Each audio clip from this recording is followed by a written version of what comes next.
everyone. Welcome to this latest edition of the Warp Cave, and I'm your host, Evil Dr. Tran, and with me is Mark. I don't have a nickname. No, Just Mark. Mark, the N, Jedi. Easter. Sometimes. Mark, I am the Speed Jedi. Is that right? Yeah. On your Twitter? Yeah, I gather. Well, I gather speed, Yeah. not I am speed. Which is a Pearl Jam reference, which has something to do with Jedi's. But yeah, whatever. No Yeah. worries. Yeah. So, today we're going to talk about Bond, and I hope you all enjoyed our Halloween trilogy of episodes. The last episode, we talked about movies, but we ended up talking a lot about Tales from the Crypt as well. So, anyhow, that was really fun. And since I could probably squeeze in another Halloween theme, but there's so many other podcasts that are doing it now. So, anyways, it's time to move on to Bond and Daniel Craig's last Bond movie, supposedly. Yeah, I mean, he sounded like he was done. He did that after Skyfall too. And then Did he? came back. So yeah, I think he'll do. I think he'll do one more. Yeah, I have a feeling. yeah. Mhm. So, anyways, before we get into that, and generally I don't like to speculate on trailers, but dang it, dude, that Star Wars trailer that came out, Yeah.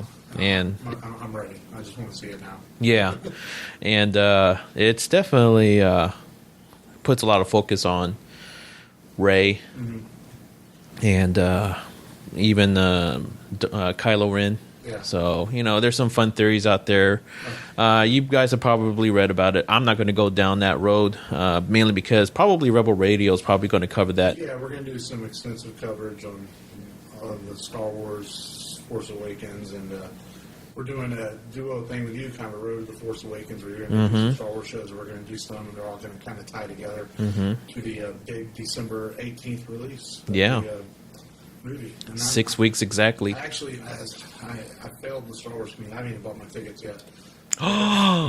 Really? Because back in the 10 years ago when the prequels came out, I was all about the midnight screenings, but now I've got family, kids, and I'm probably going to do like a Friday night, like 7:30. Yeah, you're going to drag your son with you. Oh, yeah. The heck with He's that. still at school Friday, so Thursday night won't work. So I'll take him Friday. We'll just go Friday when he gets out of school, and I'm fine with that. I can stay off the internet a few hours. Well, I may or may not have any sick hours left. So, Yeah. it's my, what's stronger than right?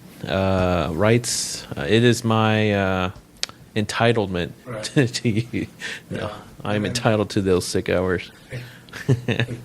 Yes, I know. It's why does this have to come out Christmas time? If it could have been a summer movie like most Star Wars movies, it'd been no problem. Yeah, yeah, but yeah, we'll definitely. I'm very excited about our co-production on the road to Star Wars. On my end, I'm going to do focus on each episode of the movie, story order rather than I'm sorry you release had to order. talk for 30 minutes about Attack of the Clones. Yeah. When it's kind of funny. I think about that, and I'll touch up a little bit about it. I remember more of Phantom Menace than I do Attack of the Clones. Mm-hmm. Even though the Phantom Menace has its faults, I mean, it still has some But fantastic it was the moments. first one in 25 years, so we were excited. Yeah, the great lightsaber battles, great pod racing scenes. It has its moments. Yeah. So, but we'll get into that when we get. Yes, lots of it. Yeah, and then I'm also setting up my own YouTube channel called the Pixel Zen Monastery. And Mark, you saw the outfit that I'm going to be wearing. Yes, and y'all are in for something. Yeah, so I'm going to be dressed up as a Shaolin monk of gaming. So I'll be doing some pre-recorded video features on video games, possibly some reviews. And then show them on YouTube and try not to get angry while streaming and stuff like that. So And you will find them at theworkcave.com and trustme.com. right, exactly. So I'm getting that ready. I'm trying to get the final touches on the costume. So we'll get that rolling hopefully in November. So yeah, let's talk about Bond. Let's talk. How was? But before we get into that, how was your week? Busy. Busy? Yeah. Yeah. It's been a very long You work in the grocery industry. Yes, and don't tell my secret identity. All right. For my- Well, they Yeah. they still have to guess the chain. That's right. Yeah. Yes, it's just been a busy week, and we're sitting here in Texas with this Mexican coast hurricane hovering over us, and people were freaking out today, buying all kinds of stuff. And but I did good. I didn't shoot any customers.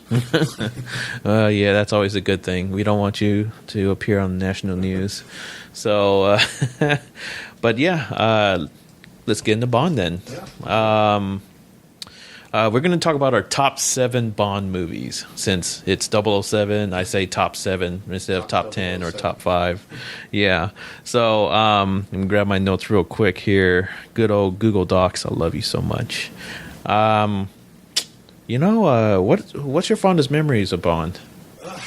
My earliest ones, being, I'll tell my age here, being born in '76, I grew up more with the Roger Moore films, obviously, being that age, and I always remember Richard Kiel as Jaws. It's like my earliest memories is in The Spy Who Loved Me, him biting the chain or thing, and just the gadgets of the Moore films and things like that. And I remember my dad loved Bond, and he's the one who kind of got me into it, and we would watch him on the Saturday afternoon matinees. I remember before we had all those cable channels, the morning time, you would have the kung fu movies, and you'd turn over to the spy films. It would be Bond or old Eastwood Western or, whatever. And that's what we used to watch back then.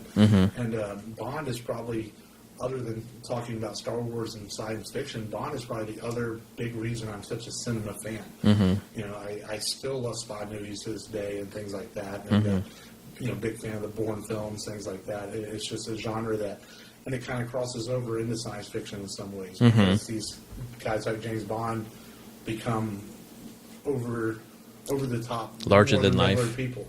In fact, we did an episode of Rebel Radio where we did our 25 favorite action heroes, and Bond was easily the number one of all time. I don't think Indiana Jones is great, Luke Skywalker is great, Han Solo, but you can't beat Bond when it comes to action. Even John McClane, Die Hard, I don't think beats Bond. Yeah, and venereal diseases. Well, probably. No, he's been around, that man tramp, Yeah.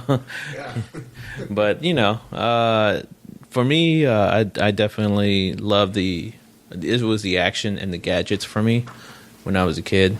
And the first Bond movie for me that I was introduced to was You Only Live Twice.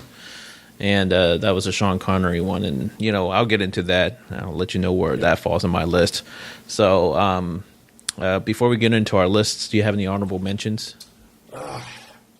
I'm kind of partial, even though people find it cheesy, I'm kind of partial to Moonraker at times. Moonraker? Yeah, it's kind of fun. Yeah. And I liked it. Actually, I thought it was a pretty solid pace. Yeah, and I really, another one that is what's the first one Timothy Dalton did? Living Daylights isn't as bad as people think. Yeah. It's probably the best one Dalton did. Yeah. And I don't even remember what the plot of that one was. Yeah, I couldn't tell you. I recently rewatched it, and I just remember it not being that bad. And those are probably a couple of them. And I really like. I don't know if I have it in my top 7 or not, but I can't remember the name. Even I forget some of the Bond film names. For Your Eyes Only. That one, where they go to the ski resort to end and all that. That was kind of a fun one. Those are probably some of my favorite ones that are honorable mentions. Yeah. For me, I'll name a few. From Russia with Love, the second Connery Bond movie. That's one of my favorites. It's very espionage-y, kind of very grounded, too, for a Connery movie. What else? I like the blonde chick on there. She was very pretty as well. You'll be surprised. Never Say Never Again. You remember that one? It's actually the remake of Thunderball. Right. That one's the Connery Warner Brothers production, and that one came out the same year as Octopussy. Yeah. And, I like that because it was the first Bond movie I saw in the theaters. It's funny. I didn't realize it was a remake, honestly, until about 6 years ago. Yeah. I was doing some Bond research. I'm like, that was a remake? Yeah. I didn't even think about it. Yeah, and it was a remake of Thunderball because of all these legal issues. Yeah. Did you see that documentary on Netflix? Yes, I've seen that. Because I actually didn't watch it on Netflix, but I did see it on television. Yeah, that lawsuit involving, Never Say Never Again has something to do with Spectre as well. Yeah. So finally They got the rights back to Spectre. Right. But it's fixing to become one of the reasons Craig is talking about maybe not doing this because it's fixing to all happen again. The rights are up after Spectre. And I think that's keeping Craig just going to sit back and see what happens. What do you mean, like? I think I don't want to say wrong who's putting out this film, but after this, the rights for Bond are available again. Oh, really? And and that's part of the reason why Craig is just not saying much right now. He's doing the British humor thing, talking smack, like, oh, only if they pay me. But a lot of it has to do with contracts and stuff. Yeah. Okay. I didn't realize that the Eon Productions was going to. Well, Eon Productions still has the rights to Bond, but the distribution and the you mean are up in the air. Oh, I see. Yeah, I think MGM is up in the air again. Sony won't be able to. Okay, I see. Oh, that would be interesting. It was like a 3-picture deal that Sony got for Bond, and this will be the third one. So yeah. Wonder. Remember, that's what took so long between Quantum and Skyfall was because of the rights, and I think it was only like a 4 or 5 year deal, and they were only able to make 2 movies. Really? Yeah. Very interesting. Thanks for bringing that along. Another one of my what was it? Honorable mentions is License to Kill. I actually like that one a lot. It's very dark. Great car chase. Yeah, and the Daniel Craig stuff. I mean, that's pretty violent. Mm-hmm. But I really do like License to Kill. That was my favorite Dalton movie of the two. And then Tomorrow Never Dies, the second Brosnan movie with Michelle Yeoh. Mm-hmm. And Jonathan Pryce was great over the top. I would put that in honorable mentions too. I did like that one. Yeah.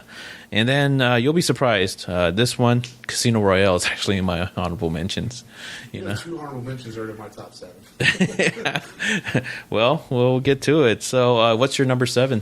It's probably the one, like I said, I grew up. I remember. The Spy Who Loved Me. I still like it. It's very cheesy, mm-hmm. but it's like the first one I remember watching. And I think that's why it's in my top 7. Just being so impressed with Jaws, and I was like, "Who is this guy?" Yeah, and Richard Kiel, and he just recently passed, and and I remember I went back and watched it, and I was like, "Wow, this movie's so pretty cool," mm-hmm.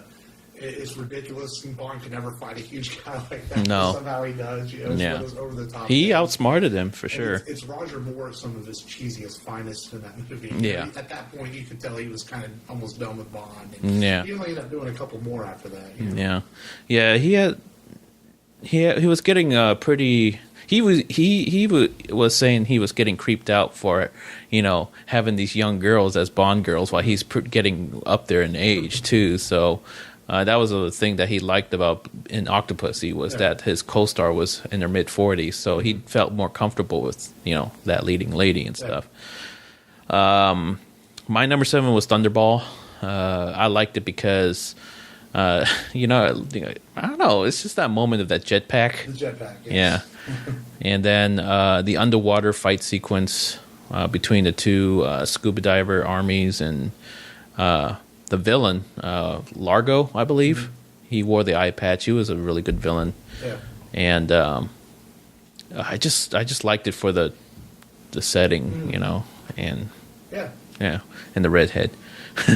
I think she was redhead. It's always good, great Bond. Yeah. What's your number 6? Number 6 would be it's one that I kind of chose for the villain, and that's the Man with the Golden Gun. Can't go wrong. Oh, really?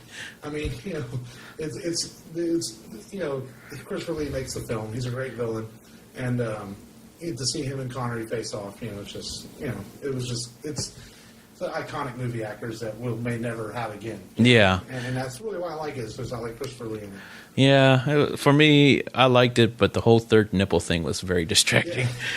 Yeah. And. I actually had a couple of Hong Kong actors in there too, who were in some kung fu movies that were in that one, even though it was set in Thailand.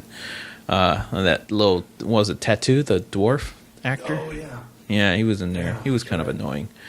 Not very PC joke when they stuffed him in a suitcase, right? Remember that? Yes. A lot of Bond stuff wasn't real PC. They got away with a lot in the Bond films. Yeah. For the times that some of those were made.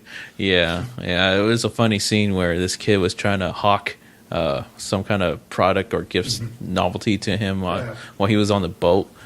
And then he pushed him over the boat into the water, and he felt bad. I mean, Roger Moore felt bad doing that scene because he was a UNICEF ambassador for children. He's pushing kids off the boat. Yeah. But that's a funny tidbit. So my number 6 is actually GoldenEye. I liked Pierce Brosnan's first going at it. And he really did fit that role in that movie. But, it kind of became status quo afterwards. He was just didn't really do much with the role except be Bond. Yeah. and him versus Sean Bean. That was 006, right? 006. Yeah. Yeah, I like the tank chasing scenes in that one, and I also liked what was her name, Onatop. Yeah, what's her name? Famke Janssen. Yeah. Oh, she's still pretty. Oh yeah. Yeah. So, how about your number 6? Were we 6 or 5? 6. So we're 5. Are we on 5? I did 2 already. Oh, did you? Yeah. All right. So 5. I'm not good at Number these. 5, I got to go with the original, or I don't know if it's the original. It's the first Bond film. Was Doctor No. Doctor No. And it's weird to watch it now because it doesn't have your typical Bond stuff. He never says I'm Bond, James Bond in it. It doesn't have a super strong villain. It's kind of he's not real over the top. He's just a villain trying to make money. But it got us started, and that's why I think it's in my top 7. Is because it was our first Bond experience, and they hadn't quite figured out the cliches of Bond yet in that film. Yeah. But Connery has a lot of fun in the role. You can tell he's learning it and trying to own it. And then talking about the un-PC-ness of it, he just throws women around that movie like they're toilet paper. Yeah. And did you see how Dr. No was dressed up in that outfit? With the plasticine helmet, it's like, whoa, that Austin Powers really did take from that, much. Wow. Yeah. So, yeah, Doctor No. That was also the first introduction of Spectre as well. Yeah. And we say technically first Bond movie, at least under the Broccoli production. There was another one called Casino Royale. Yeah, it was made for television, and no one really saw that one. My number 5 actually is For Your Eyes Only.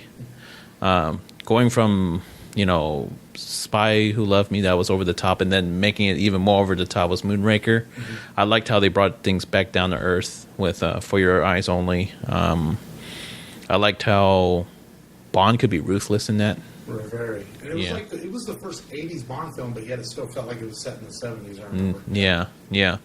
I do love how, Roger Moore, he kicked the dude with the glasses down because he killed one of his friends and stuff like that. It's like, Moore, he can act. Mm-hmm. He always jokes about him always smiling his way through his role, right.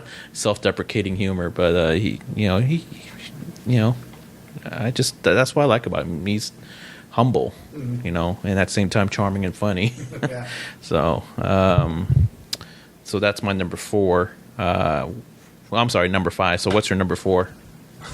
Number 4 is GoldenEye. Yeah. For me. I a lot of the same reasons you liked it is Pierce's first role, and like you said, after that he didn't do much with the role.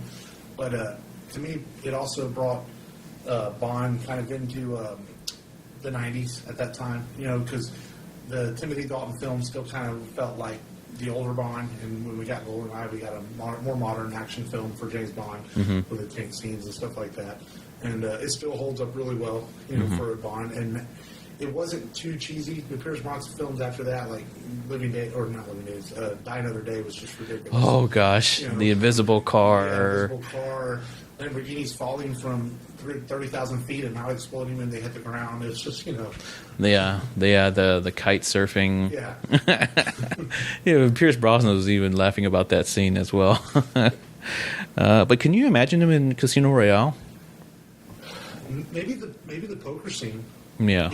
I would love to see him doing that. I would love to see that. But the free running at the beginning, no. Yeah. No. It's like heaving. Let's see. My number 4 is You Only Live Twice. That was my first Bond movie, as I mentioned earlier, and it's the quintessential classic supervillain movie too, because you have Blofeld with the white cat, and Mr. Bagelsworth. No, and his lairs in a freaking dormant volcano. Yeah. That is just, and then he had rockets coming out of the volcano and then snatching other rockets with it. Ninjas versus soldiers. It's like, whoa. It's just, it had everything. The only thing I didn't like about it was Bond having to make himself look Asian, look Japanese. Right. I was like, that was a little, yeah. But the women were hot. Yeah. So any thoughts on For Your Eyes Only?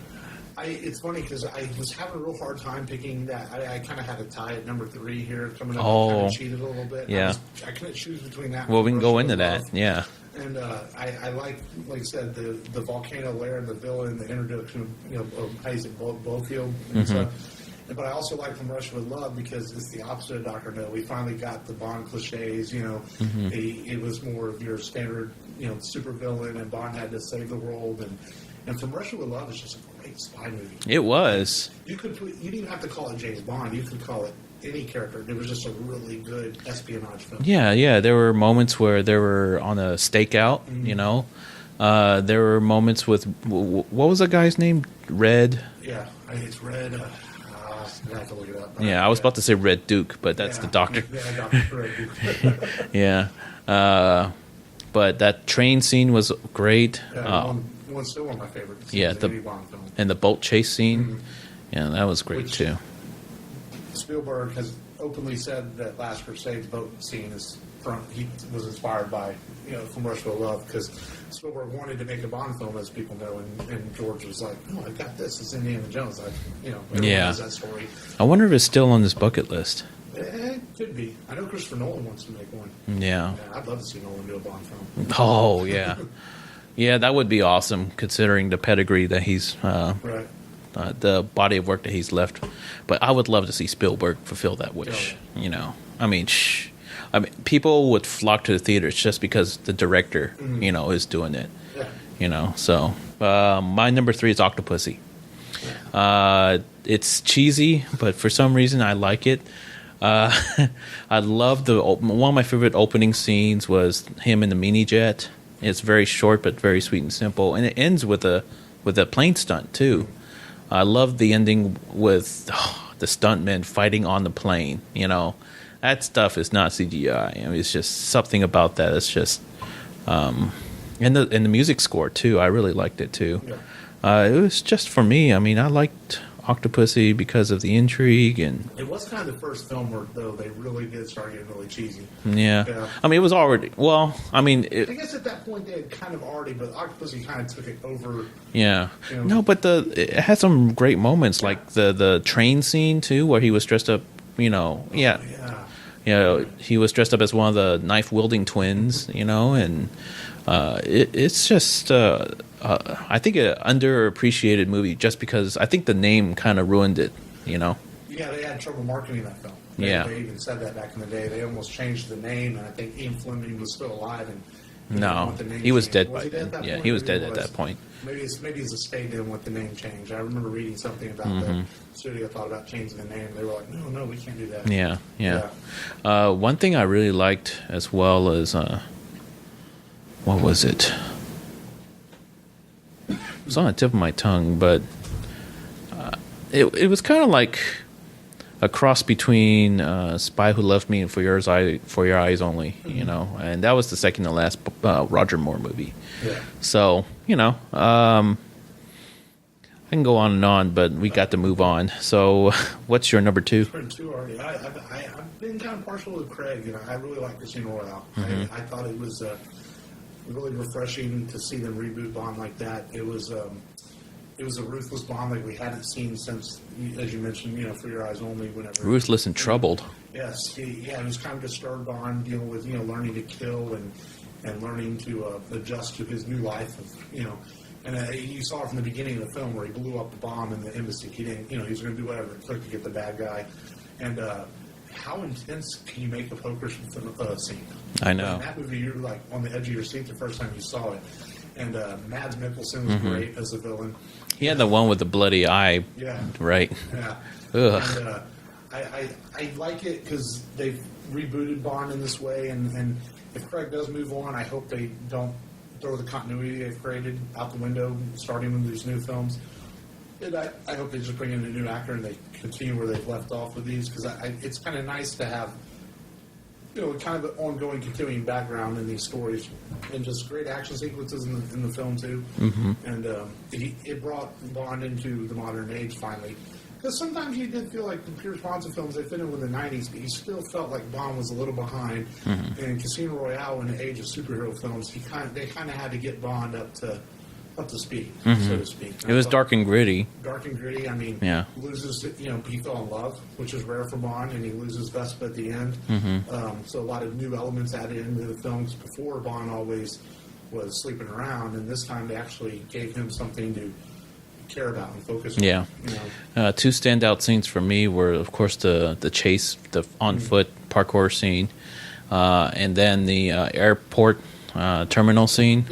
Yeah. Those are two standouts for me. And that will lead to my number 2, and that is Skyfall.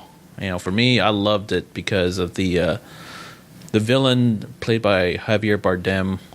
Definitely gave you that equal footing sense. He was very smart and very disturbed. Definitely a troubled relic from M's past, catching up to her, Yeah. And I liked how M's story arc in his too, the matriarch of MI6, or is it MI7? MI6, MI6, yeah. And I liked, just how the cinematography, very well shot. Gosh, there's no one standout scene for me action-wise. Is there one that you can think of? Except for the last scene where the helicopter comes in. Yeah, the end of the film, and the end is probably even the one where we didn't know she was Moneypenny at first, but when she Moneypenny. saves him, that scene was pretty. Yeah. Yeah. It's funny because I actually have it at number 1. Yeah. And I really liked it, and I going into it, I was like, Sam Mendes. I was not a fan of American Beauty. Yeah. I wasn't a big fan of Road to Perdition. I like that, actually. I've had people tell me I need to rewatch it. I remember watching The Time, and I was like, yeah. Mm-hmm. And I was like, is this guy going to do, what's he going to do a Bond? And then I actually walked out of Skyfall going, man, I might have just seen the best Bond film I've ever seen. And I still think it's the best. Spectre could be better in a few weeks. We'll see. Yeah. And, but, yeah, there's not something that totally stands out for me. I like the fact that it's a deeper plot than we're used to in Bond. Again, it goes back to Casino Royale, giving Bond something to care about and to the darkness of his past and where he grew up and everything. And the Albert Finney was good. Albert Finney's always great. Yeah. And what's his name? Who becomes the new M at the end of the film? Ray Fiennes. Yeah, Ray Fiennes. He's always great in movies Yeah. to see him. And it wasn't afraid to take steps to move on forward by killing off Judi Dench. And again, it's that darker side, like you said, to Bond. And, Yeah. And It would have been funny if she started shooting up people. and Javier Bardem, just every director should want to hire him as their villain. I mean, Yeah. he's just great. I mean, he's truly scary. You know? Yeah. I mean, he's one of those actors that you believe that this guy will kill you. Yeah, when he took out that art of his fake teeth or something, and his face started sagging. The Yeah. only small part of the problem I have with Skyfall is they did fall into the typical Bond trap. The villain's got Bond trapped to a chair. All he's got to do is put a bullet to his head, but he talks Bond to death instead, and Bond escapes. The monologue. And, yes, and it's like, hey, that's a Bond trap that every director does, and I wish they'd stop doing it. Yeah. They did it in Casino Royale. Yeah. Nicholson has him tied to the chair, but instead of killing him, Yeah.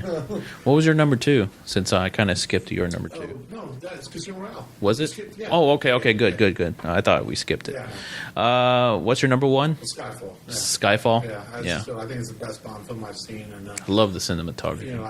I hope Spectre. Oh man, like the scene where he's trying to look across the other building. Oh, It's yeah. shot in the darkness, but it looks so cool. With the neon. the neon. Yeah. And I hope Spectre's better.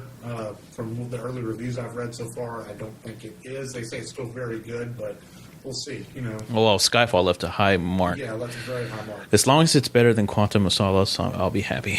It's funny. I recently rewatched that because I was kind of going through them, and Quantum's not bad for the first hour and 20 minutes. Then they rush it. The last 20 minutes, okay, we need to finish this film and get it in theaters. And you can tell they just rush the end of the film. It's obvious that they rushed the end of it. Mm-hmm. Yeah. My number 1 is Spy Who Loved Me. everyone probably guessed by now that Roger Moore's in half of my top 7 now. I'm guessing he's your favorite Bond. He is my favorite Bond. It just reminds me of a time when Bond movies were fun, and without the dark and gritty. But when it needed to step up the serious level, it did. Yeah. And I liked Spy Who Left Me because it had all those elements. It could be serious. The stakes were high. The over the top. The action. I mean, freaking the submarine car, dude. It's like that's a shoe-in. What's another one? The underwater base that came out of the ocean. Jaws, as you said. The guy with the steel teeth. Isn't there a Bond one where he punches a shark? It's not that one, is it? No, That's the Thunderball. Right? No, you're close though. I mean, Jaws does fall into a pool of sharks, Right, and he right. does bite into a tiger shark Yeah, that's right. In Spy 11. with his teeth. Okay, I knew it was something like that. Yeah. What else? What else I loved about it? Man. Wasn't there like a car chase scene in the very beginning too? Yes, at the beginning of the film. Yeah, and he was in a jalopy. Yeah. So no, that was probably second to last. Well, the ski chase, of course. The iconic parachute, the Union Jack parachute scene. Makes you feel proud to be non-British. I don't know. Makes you want to be British. I don't know. Anglophile. What else? Man, that's I can just keep gushing about it. It's one of my must-owns. In my movie collection as well. Yeah. I'm still working. I'm kind of a weird with Bond. I know you could go buy that box set that has all of them, but I kind of like having like the little artwork on each Blu-ray. So I've been slowly piecing them together if I find them at half-price books or whatever. I think I've only got like 8 of the 24, but I'll get there eventually. Yeah. For me, I'm just going to keep my favorites. You ever seen the one with George Lazenby? I've seen it on television once. Yeah. I vaguely remember it. On Her Majesty's Secret Service. Yeah. Yeah. Well, I need to rewatch it. I've heard it's not bad. But, Yeah. Yeah. There's some fun things I like to talk about Bond before we wrap things up, though. There's a really cool fan theory out there that James Bond is actually a code name for different agents to uphold. I've He heard is, that yeah. before. If you reach a special status within the, MI6, the title James Bond is not really a name; it's a title, because it's so generic, as Fleming envisioned it to be. But it has the most remarkable person behind that name, which explains all the actor changes too. So, that's one little tidbit. But what do you think about speculation about? What are your thoughts on like people speculating on the next Bond? I mean, should he be black or should he be? I just think I don't know. I think it's fans doing a lot of it. If it became Idris Elba or something, I wouldn't necessarily have a problem with it. But I think general movie going audiences and just they like their characters a certain way. I think if they expect them to be white, they should be white, and it doesn't mean that. A black actor couldn't play the role, but I just think movie audiences become very comfortable. Yeah. With who they like. I mean, you're not going to go make Indiana Jones black because people would probably be like, what? And I think it's the same thing with Bond. And Yeah. And if they chose Idris Elba or something like that, would I still go see it? Yeah, absolutely.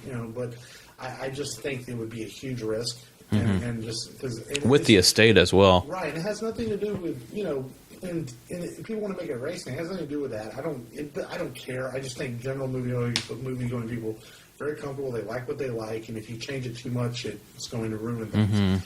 And it's just like this rumors that I wonder if they do in the DC universe make Robin a girl, how would that come off? And it's just like sometimes leave things alone. Look what happened with Fantastic Four this summer. They completely changed things, and no one went and saw it, and people want comfortability. They want to leave things alone. I mean, what's wrong with going after, Tom Hardy or what's his name? Michael Fassbender has openly said he would play Bond in the second. He would drop what he's doing to play Bond. And Fassbender has said he wants to do it the next 2 or 3 years before he gets in his 40s, but he's openly said he wants Bond. Fassbender would make a good He'd be Bond. excellent, and Tom Hardy would be excellent. There's a lot of guys out there. And I think Tom Hardy wants to play it too. Huh? yeah, Hardy said he would do it too. Yeah. Second. Hardy, despite being kind of not seeming like he's media friendly, he's open to it. He said if they asked him to come back and play Bane, he would do it. You know, so there's a lot of guys out there, and I don't think we're going to know anything for another couple of Bond years. here. I mean, Spectre hits theaters in a couple of weeks. We may not know anything until 2017. You know? Once the movie gets in theaters and makes $1 bajillion, you know, they'll probably start talking again. The rights will get bought, and it could be Craig for one more. I wouldn't mind having both of them in the movie, like Hardy in the villain role, and Fassbender in the Bond role. Yeah, that would be interesting. I mean, you know, Craig has done this before. He's got a very dark British humor to him. Yeah, he cusses in interviews. He's very un-PC. Craig will say things. Why are you asking me this right now? I just finished filming. I don't know. You know, I'll do it for the money. And people tend to take him seriously when maybe they shouldn't. Yeah. You know, Daniel Craig's always been like that. You know, salty. Yeah, it's a good word for it. And in a couple of years, he may change his mind. You know, I mean, let's face it. What else is he doing? Not much. You know, he's unfortunately kind of become a little bit typecast as Bond. Well, I mean, he's made his done some other films, but but the last few years he hasn't done a whole lot. I thought he was great in Road to Perdition, actually. Yeah, he played, and then people forget he was in Munich also, and he was really good in that. Yeah, you know, he was Spielberg film. You know. Yeah. And you know, he's done some good roles. You know. Yeah. And I actually liked Layer Cake, which like no one saw. You know? It's funny when I saw Layer Cake, I was like, man, this guy should play Bond. That was my first thought when I watched that movie, and a few years later, what happened? He did. Yeah. You know? Yeah, for me, as far as Idris Elba being cast, I mean, if they do go with it, I'll, you know, as long as the movie's good, fine. But if the creator specifically created the character, you know, in canon as, you know, white, black haired, you know, then, you know, it is what it is. Right. But sensibilities and I think politics that plays into it, like if they were to cast a black actor, then will they keep the Bond license too? Right. And so isn't Bond, to me, Bond's multicultural enough? It always has been. Do you need to reach to other multicultural audiences, you know, to bring in black moviegoers? Do you really have to do that? As long as you, one thing I've learned from talking to friends and people that if the movie's good enough, people are going to go see it. You know, and it doesn't matter if the actor is black, white, Asian, whatever. They'll go see the film. You know, and that's just how movie audiences go. Especially our generation, we're starting to get past that. Like we don't look at it as a white film or black film anymore. If we want to see a movie, we go see it. Straight Outta Compton this summer was a perfect example of that. Everyone was going to see it. You know, whether you like rap music or you didn't. You know, so things can cross over easily. You know. Yeah. Yeah, I mean, that's pretty much all I have. As far as me doing the review on Spectre, it'll probably be a separate, quick episode from my regular release schedule, mainly because... the same day as the Peanuts movie, you know that? Does it? No, I want to see the Peanuts movie, too. Oh, the choices. You tell your wife to take the kids to the Peanuts movie, and you can go watch the Bond movie. So, what are you looking forward to, Spectre? I'm just looking forward to how the Christoph Waltz. That's awesome. I'm just looking forward to how the organization plays into the movie. Right. What I want to know is, you know, with Casino Royale, they started, you know, a continuity, and we had this organization that killed Vespa, and also financed Quantum. And are they going to tie it together? Because then when they got to Skyfall, they kind of didn't mention it. No. And I'm wondering if they're going to tie that all in with Spectre. You know, from the looks of the trailers, so, you know, Christoph Waltz's character is like, I've been the instrument of all your pain all this time. So I wonder if it's going to be a reveal, like they're going to tie it into Casino Royale that he's the one that actually killed Vespa. And, yeah. I'd like to see if they do that. You know? That's irritated me since I saw Casino Royale. It's like, okay, we need to come back to this continuity you started. Yeah. Yeah. I think they will address that. Finally, but yeah, I mean, that's what I'm looking forward to see how Spectre plays into it. I doubt that they'll have the little white cat in there, but if they do, that's like, okay, that's worth my ticket now. Yeah. You know, it's like not because of the white cat, but the nostalgia of it. Sure. It's like they put the young man who's supposed to be Q in Skyfall. It was kind of cool, you know, tying it together, nostalgia, and the fact that now gadgets back then gadgets were kind of gadgets. Now, with technology, there's a reason for James Bond to use the things he uses in the films. They don't come across as just you have a rocket in your car for no reason. Yeah, exactly. Well, that's all I have. Do you have anything else? This is Bond, James. Yes. Well, I hope you all enjoyed our top 7 Bond movies. Get it? Top 7, 007. I actually, a couple of years ago on Trust Me Jedi, I did 50 days of Bond. I did a little fact or something every day, and I'm going to put the links back up there for people that might have missed it a couple of years as we get closer to the movie in a couple of weeks. Well, next year is the 50 anniversary of Star Trek. Yeah. And I'm going to be mentioning Star Trek episode of the week for a whole year next year. So there's been rumors we might get a trailer by Christmas. Hopefully. Yeah. I'll be interested because they said that the director is doing his best to bring it back to its roots. Right. So I'm very curious to see how Star Trek Beyond is going to play out. I think we'll get a lot of trailers December 18th. Oh. I'm thinking X-Men, Star Trek, Captain America. Yeah. Everything's going to air in front of Star Wars. Yeah, for sure. And you guys can follow Mark on Rebel Radio and at I Gather Speed on Twitter. That's I Gather Speed, right? I Gather Speed. Yeah. And then he is the main host of Rebel Radio. And you can also follow me on Warp Cave Show, at Warp Cave Show on Twitter now. I have finally set up a Twitter account for the podcast. And we also created a Facebook group. Just do a search for us on Warp Cave, listeners group. If you join, he'll send you cookies. Yeah, virtual cookies. And that's it. And then we also have a website, thewarpcave.com. So lots of things to plug. Again, I'd like to thank you all for your support and for listening. And we will talk to you guys next week. Later. Later.